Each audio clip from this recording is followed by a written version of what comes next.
Hola mis queridos amigos, nuevamente con ustedes, Dr. Tigre, el que ronca en esta negra noche neoliberal latinoamericana, sudamericana y ecuatoriana. Un consejero de internautas que hoy día les va a hablar acerca de los 1275 días de resistencia solitaria a Lenín Moreno y a la derecha neoliberal de Ecuador que estoy llevando. Estos 1275 días empezaron el día 24 de marzo del 2017. En aquel momento yo me encontraba como médico en la reserva natural, la reserva Galera San Francisco, que es la primera reserva marina del Ecuador y de Sudamérica. Comprendía el territorio desde Galera hasta el Cabo San Francisco, 3 parroquias, Galera, Quingue y el Cabo San Francisco, en la provincia de Esmeraldas, Cantón Muisne. Pero fui despedido y la razón del despido nunca se dio. Jamás la supe. Simplemente estaba usted afuera y nunca supe ni siquiera quién había dado la orden, por más que hice trámites e inclusive intenté seguir un juicio. Esto me llevó directamente a venir a Quito, por un lado muy ventajoso, porque realmente me consideraba un individuo de alta conflictividad en estas zonas rurales del Seguro Social Campesino donde yo trabajaba, porque era un individuo que tenía la capacidad de cuestionarlo todo. Y esto le convertía, como dijo el doctor Carabalí, que era mi jefe, usted es un individuo de alta conflictividad. No es posible un individuo que venga acá y nos cuestione todo. ¿Por qué cuestionaba todo? Porque sencillamente había sido profesor de la Universidad Central del Ecuador, en la Escuela de Saneamiento Ambiental, donde enseñaba historia y geografía de las enfermedades. Entonces yo podía comprender cuál era el origen y la evolución que llevaban las enfermedades, especialmente las enfermedades transmisibles. En segundo lugar, tengo una fundación que desarrolla la protección ambiental. Y esta fundación se dedica a desarrollar el turismo inteligente, que es el turismo en el cual la gente viaja a otro lugar para aprender el idioma, para hacer investigaciones, para hacer prácticas profesionales o para hacer trabajo voluntario. Y durante prácticamente 8 años trabajé llevando y trayendo voluntarios, 10 años trabajé llevando y trayendo voluntarios de todo el mundo y haciéndoles recorrer los 10 parques nacionales en los que trabajaba, incluido Galápagos, la Amazonía, los Andes, la costa y la selva amazónica y la serranía ecuatoriana. Pero además, mi trabajo también consistía en enseñarles español y enseñarles a proteger la biodiversidad y la diversidad cultural que existe en Sudamérica, tanto la diversidad indígena, la diversidad africana, de afrodescendientes, como la diversidad mestiza, que se ha caracterizado por ser una diversidad de nacionalidades. En el caso de los indígenas, nacionalidades indígenas.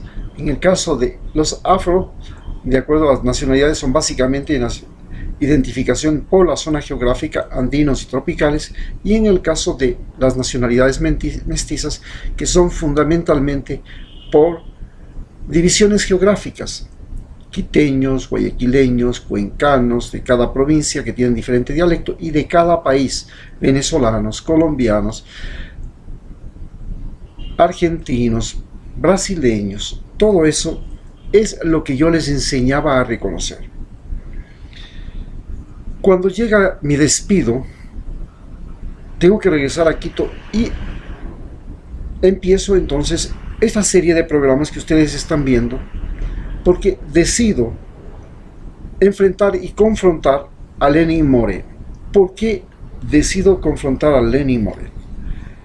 El día 27 de noviembre del 2016 soy atacado en Same por partidarios del CREO y del Partido Social Cristiano debido a una ardua defensa que hacía yo de Rafael Correa y de Lenín Moreno.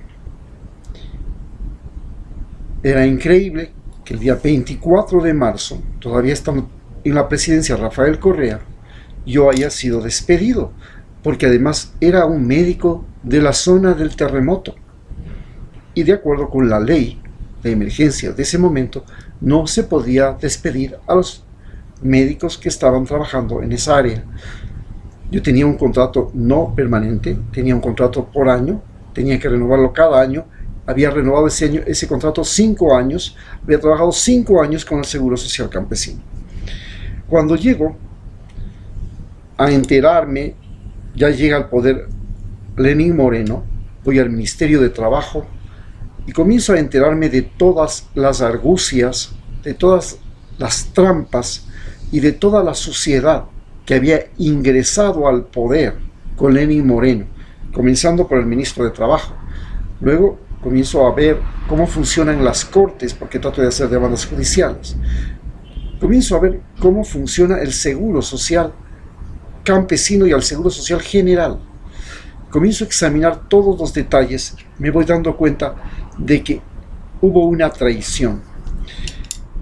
Las palabras con las que comienzan las elecciones son, y las con las que gana Lenín Moreno las elecciones son: voy a hacer el gobierno del diálogo. Rafael Correa ha polarizado el país, yo voy a despolarizar el país. Bien, ese fue el argumento con el que ganó.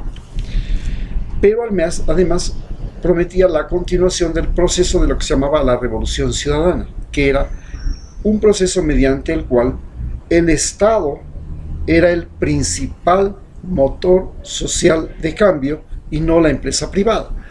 El Estado era el mayor inversionista, el mayor regulador, el mayor agente de transformación. Entonces se vive una traición y cambia el concepto de la Revolución Ciudadana por el concepto de toda una vida, un plan toda una vida. Y comienza a utilizar un lenguaje muy particular y característico de él. Ya voy, vamos, ya voy a hacer, voy a esto, ya. Ese mecanismo de utilizar la palabra voy, todo, siempre el futuro, pero no tener nada que mostrar del pasado, ni nada que mostrar del presente, porque no tiene resultados, no hace obras, no construye, se convierte en el mecanismo de engaño.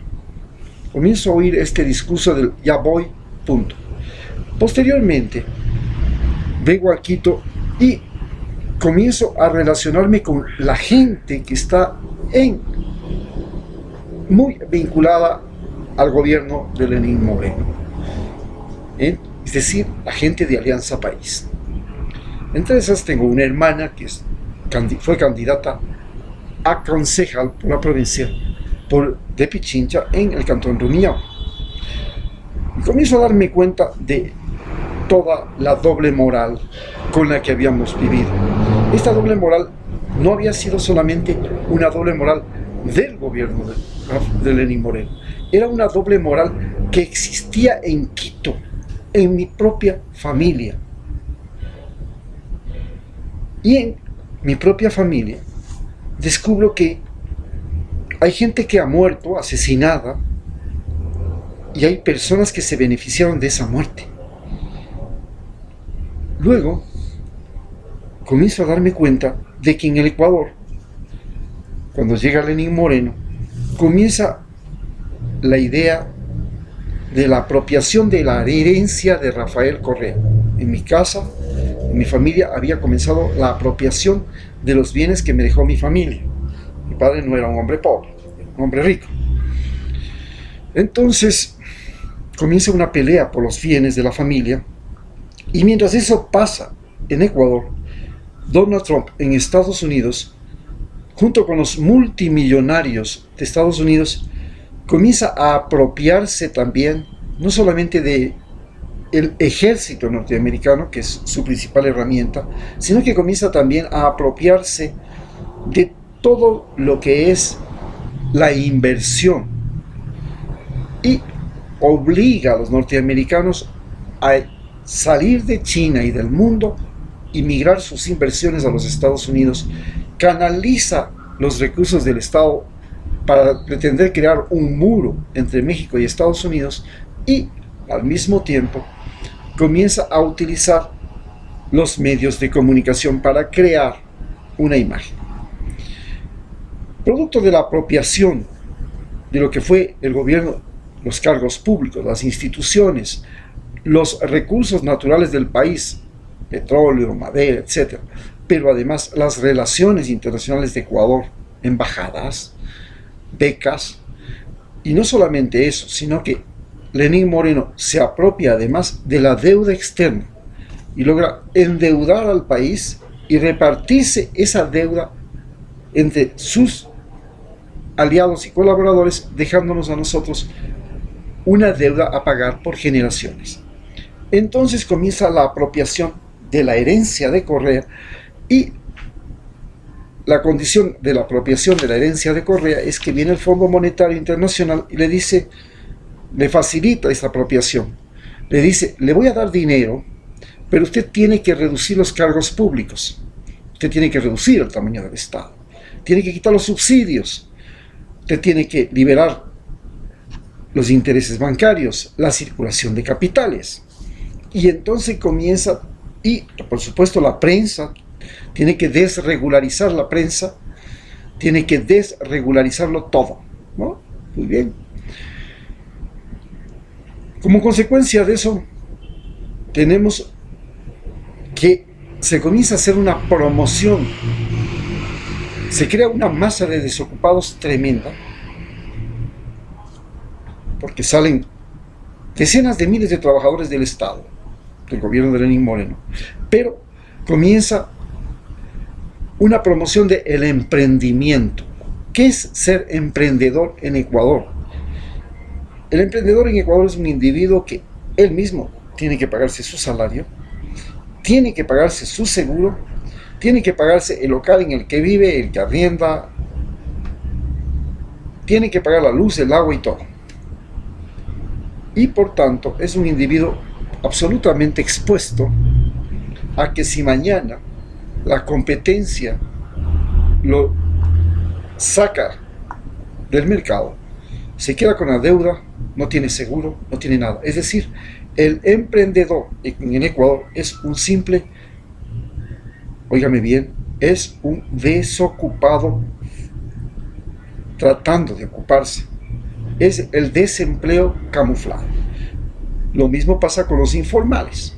Los informales salen a la calle, la diferencia está que no pagan el arriendo del local, no pagan el arriendo de la luz, del agua, no pagan impuestos y venden lo que puedan y sobreviven de lo que pasa. Y este país se llena de informales y emprendedores. Me toca a mí, después de ser despedido, llegar a Quito y empezar un emprendimiento que es, bueno, me pongo mi consultorio, voy a comenzar a trabajar, soy especializado en medicina, con plantas medicinales, con la naturaleza, o sea, utilizando el sol, el agua, el medio, especializado también en utilizar los recursos de las culturas tradicionales del Ecuador, de la medicina aborigen. Ok, sé utilizar plantas medicinales, sé utilizar, tengo amigos que pueden hacer tratamientos con rituales a los que puedo dirigir la población. Perfecto, voy a hacer un emprendimiento de una medicina novedosa. Le llamé medicina rural ecuatoriana, que comprendía lo que hacemos los médicos, que decía simplemente, que con una definición muy clara, ¿qué es un médico rural ecuatoriano? Es un médico que sabe los conocimientos y los avances científico-técnicos de la medicina occidental, más los recursos propios del medio, que son agua, luz, calidad del aire, alimentos, plantas medicinales, culturas aborígenes, Y todos esos pueden ser utilizados como recursos terapéuticos. Ah, genial. Voy a venir con una medicina absolutamente innovadora, creativa y todo. Sorpresa. Cuando tú llegas a la ciudad y tienes que empezar como médico, lo más importante no son las ideas, la iniciativa, es las relaciones.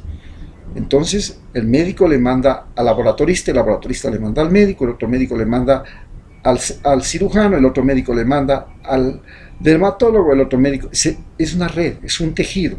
Entonces la mayor parte de los médicos se agrupan en clínicas, y estas clínicas reúnen varios especialistas y entre ellos comparten los pacientes. Este era el mecanismo que yo no conocía y que no he podido todavía ingresar, porque ya tengo 65 años de edad y llegué un poco tarde al banquete.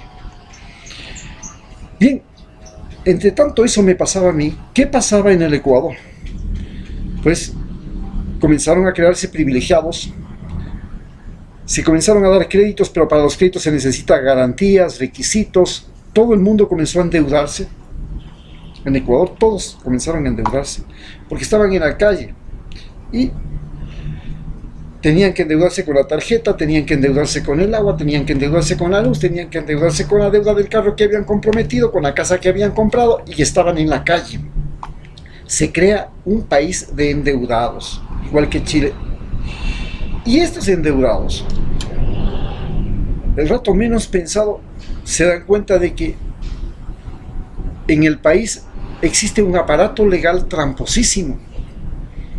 Entonces yo cuando reacciono, me doy cuenta que en mi familia se habían apropiado de una hacienda enorme, allá por Tandapi, simplemente con la ocupación. Se ocuparon utilizando la violencia, la ocupación, la usurpación.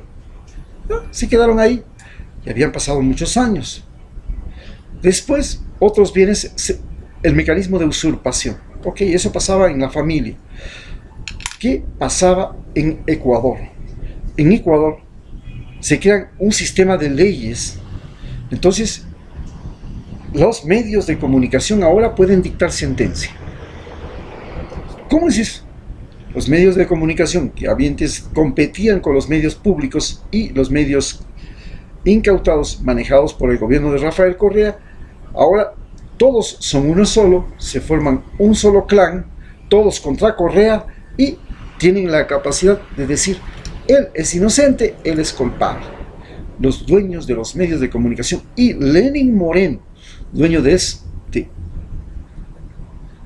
Ecuador TV, de Telecentro, de Gamavisión y demás estaciones de televisión que fueron incautadas a los grandes banqueros, se suma a los dueños de Teleamazonas, de Ecuavisa y RTC, el dueño del diario El Comercio, que ahora es dueño de 2 canales más de televisión, que es un guatemalteco mexicano que vive en Estados Unidos, y entre ellos forman un solo consorcio y se crea un poder nuevo, el poder de los medios de comunicación, que son los que deciden quién es honesto, quién es deshonesto, quién gana, quién pierde, porque es bueno, quién es malo, quién, en este país, quién sirve, quién no sirve. Se convierten en el mayor poder del Estado. Mientras eso sucede, aquí en Estados Unidos, Donald Trump comienza a utilizar los medios de comunicación también, pero utiliza el bloqueo económico, la guerra y la intimidación, y comienza a hacer sanciones económicas, crea el muro, y comienzan a multiplicar sus negocios, creando dentro de Estados Unidos lo que se llama un clan mafioso. Ese clan mafioso ahora ha reunido tal cantidad de dinero que puede ganar las próximas elecciones, porque este clan mafioso utiliza el poder de Estados Unidos para imponer condiciones a otros países. Imagínense ustedes de lo que pasa con Ucrania. Le dice: vamos, usted tiene que hacer esto y le doy dinero. Lo que pasa con Ecuador: verás, Lenin Moreno, aquí vamos a poner 2 bases militares, me entregas el ejército y la policía y tú te quedas en el poder porque yo te sostengo a como dé lugar. Va a Bolivia, No, esas elecciones no sirven. Vea, señorita Áñez, póngase aquí de presidenta, va a Venezuela. No, las elecciones de Venezuela son fraudulentas. El presidente que vamos a reconocer es un individuo que se nombró ahí en la calle, en una plaza. Yo soy presidente. Es eso que se ve, este autoritarismo, esta arbitrariedad, llega también a Ecuador. Se convierte en un Consejo Interino de Participación Ciudadana que logra nombrar presidentes de las cortes. Se controla las cortes de justicia, controla las cortes constitucionales, controla los organismos de control, la superintendencia de bancos, eso, donde se produjo la estafa de los 525 millones de dólares. A la policía. Controlan además todo el aparato electoral y así llegan a tener el gran poder en el Ecuador. Esto se convierte luego en persecuciones, intimidación, y ahora vamos a elecciones. Si en estas elecciones existe fraude electoral, se viene inmediatamente la violencia, la protesta, la inseguridad, la emigración y finalmente la destrucción del orden establecido. Tendremos que volver a hacer una nueva constitución. Para llegar a eso tenemos dos caminos: un camino pacífico, las protestas pacíficas, entre comillas, masivas, o el camino violento, las protestas violentas, y por último, a lo mejor tenemos que entrar a una guerra armada, una guerra civil o una guerra de guerrillas, como la guerra civil colombiana, que es una guerra civil que empezó en 1968 y que sigue hasta ahora. Vamos por ese mismo camino, el camino de Colombia, una posibilidad. La otra posibilidad es que si no hay fraude electoral, entonces haya una recuperación primero de la justicia. Segundo, la recuperación del trabajo y el empleo. El Estado tendrá que volverse el mayor inversionista nuevamente. Y tercero, tiene que recuperarse el orden que dejó la Asamblea Constituyente del 2008, porque ese orden fue cambiado completamente por la Asamblea actual. Y finalmente, generar cambios pacíficos. Si eso no sucede, Ecuador se enfrenta a la seria posibilidad de una crisis institucional, una crisis, el fin del Estado como estamos viviendo, el fin del gobierno y el modelo electoral, social y político que estamos viviendo.